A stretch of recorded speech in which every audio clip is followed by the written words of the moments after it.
The Kansas City Chiefs are standing at the doorstep of a brand new NFL season, and there is no denying the buzz around this team as they prepare to open their 2025 campaign against none other than the Los Angeles Chargers. What makes it even more special is that the season begins on international soil, with São Paulo, Brazil, hosting this AFC West showdown that will stream worldwide on YouTube. It's not just another game, it's a spectacle, a global stage, and the kind of matchup that can dictate tone, tempo, and even narrative for months to come. But this is also a Chiefs team arriving with baggage, 4 straight losses, a gut-punch Super Bowl defeat followed by 3 preseason stumbles. Nobody in Kansas City is panicking, but everyone knows this Week 1 is about more than just a result. It's about proving that this group is still hungry, still fierce, and still very much in the fight to defend its throne in the NFL hierarchy. The Chiefs fan base, and I count myself proudly among them, has grown accustomed to excellence, to Patrick Mahomes' magic, to Andy Reid's genius, to Chris Jones's ferocity, and to the team's ability to adjust when adversity strikes. But entering this season, there's no doubt, a handful of players need to shine immediately if Kansas City wants to set a standard to establish itself not just as a competitor, but as the competitor in the AFC West. Think about the Chargers. They've been knocking at the door for years. Justin Herbert, that big armed quarterback paired with a defense full of playmakers, makes them dangerous every single season. And yet, the Chargers are also the team that Chiefs Kingdom expects to outlast, because if Kansas City is serious about another Lombardi run, the division must run through Arrowhead, as it has for years. So let's talk about 3 players who, as of right now, are circled in red ink as difference makers. First up, Isaiah Pacheco. If you've been following this team, you know exactly what he brings when he's at his best. He runs like every carry might be his last, with that furious, almost angry energy that turns 4-yard runs into highlights. But here's the reality. Pacheco is heading into the final year of his rookie contract, and after a somewhat down 2024 season, the time for hesitation is gone. He needs to hit the ground running, quite literally, and Week 1 offers him the chance to make a statement. Against the Chargers, a team that has historically been vulnerable against physical runners, Pacheco could remind everyone that Kansas City's offense is not just Mahomes tossing lasers. It's about balance, about forcing defenses to account for ground and air. If Pacheco finds rhythm early this year, he's not only boosting his own confidence, he's giving the entire offense a rhythm that will carry into colder months when playoff football demands bruising, clock-controlling drives. Then there's George Karlaftis. Chiefs Kingdom knows the story. The young defensive end just secured a massive 4-year extension worth $93 million with $62 million guaranteed. That's life-changing money, but it also comes with scrutiny. Every snap now carries the weight of expectation. And what better way to answer doubters than by exploding out of the gate in Week 1 against a divisional rival on an international stage? Karlaftis had 8 sacks last season, a career high in stuffs, but the glaring stat is his struggles against the Chargers. In 2 meetings, he couldn't notch a single sack and only recorded half a stuff.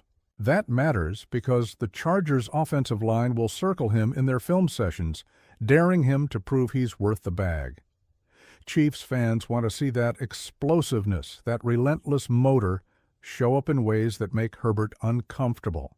From the first whistle, 1 sack in Week 1 might not sound like much, but the statement it would send? Massive. And then we have Hollywood Brown. If there's one word that defines his situation, it's opportunity. With Rashee Rice sidelined for 6 games, the spotlight shifts directly onto Brown's shoulders. This is not about talent. We know he has speed. We know he can separate. But about reliability.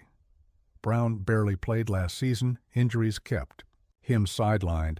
And now the Chiefs need him not as a luxury, but as a necessity. Imagine the wide receiver room right now. Nervous, thin, relying on rookies and patchwork depth. Brown stepping up changes everything. It stabilizes the group. It gives Mahomes a veteran he can trust, and it buys time until Rice is back. Against the Chargers, Brown doesn't just need a couple of catches. He needs to set a tone, show that he can be the go-to guy in crunch situations. If he delivers, confidence will ripple through the room, through the fan base, through the entire organization.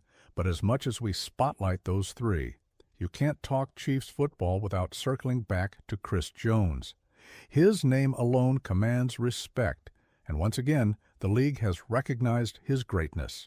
Ranked 12th on the NFL Top 100 heading into 2025, Jones remains one of the premier forces on any defensive line in the sport.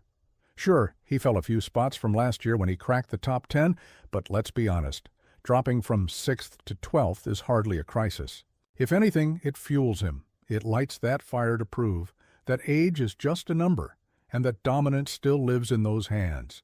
That get-off, that ability to collapse a pocket like few humans on earth. Last year, his sack total dipped from 10.5 to 5.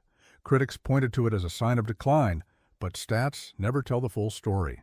The advanced metrics still screamed elite. Quickest get-off at his position, pressures that arrived in under 2.5 seconds, disruptive plays that forced quarterbacks to panic. And here's the thing about Jones. He's durable, he's consistent, and he's a leader. Chiefs fans know that as long as he's healthy, the defense has an anchor that no opponent can ignore. Of course, not everything is rosy in Kansas City. Rashee Rice's suspension casts a long shadow over the early season. 6 games without one of the league's most dangerous yards-after-catch receivers is a tough pill to swallow. Chiefs fans knew it was coming. The front office knew it was coming. But the reality still stings, and the plan to soften the blow. It took another hit when rookie Jalen Royals, who many hoped would step up in Rice's absence, developed knee tendinitis that will likely sideline him for Week 1. Royals had the profile of a spark plug, a young receiver who could replicate some of what Rice does with the ball in his hands. Losing him, even temporarily, is frustrating for fans and brutal for his own development. Imagine being a rookie, handed an early chance to shine alongside Mahomes, only to watch it slip away. It's heartbreaking. So now, the Chiefs' wide receiver depth chart looks like this: Hollywood Brown, Jason Brownlee, Nico Remigio, Juju Smith-Schuster, Tyquan Thornton, and Xavier Worthy. Is it the worst situation? No. But is it ideal? Absolutely not. Brown is under pressure, Smith-Schuster is trying to prove he can still be reliable, and Worthy's chemistry with Mahomes remains a work in progress. The truth is, Chiefs fans will spend September and October holding their breath, waiting for Rice's return, while hoping this patchwork group can survive. The national media has been blunt. Analysts like Matt Harmon of Yahoo Sports have openly criticized the group, saying they lack that true X receiver who can dominate outside the numbers. He's not wrong, but he's also not seeing the bigger picture. This is a team built on adaptability, a team that finds ways to win regardless of circumstance. When the offensive line holds up, Mahomes doesn't need a textbook X receiver.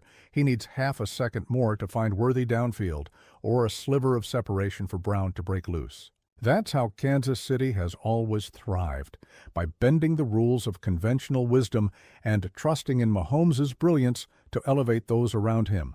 And don't forget, the Chiefs looked sharp in the preseason, sharper than many expected. Given the noise around the team, the work they put in all offseason showed. Training camp intensity, film study, conditioning. This group has not been coasting, they've been grinding. That's why Week 1 feels so important. It's not about silencing critics. It's about proving to themselves that the work was worth it, that the losses of August don't define September, and that this team is still every bit the contender Chiefs Kingdom believes it to be. Fans in Brazil are about to witness history when the Chiefs and Chargers step onto the field. It's a new chapter in Kansas City football, and it's one that will test every ounce of grit and resolve from a roster that knows it has questions to answer. Isaiah Pacheco's legs, George Karlaftis' motor, Hollywood Brown's hands, Chris Jones' power, and Patrick Mahomes' heart, these are the elements that will shape the season to come. And as a fan, as someone who has lived the highs and the heartbreaks of this franchise, I can tell you, the story is just beginning, and Chiefs Kingdom wouldn't have it any other way.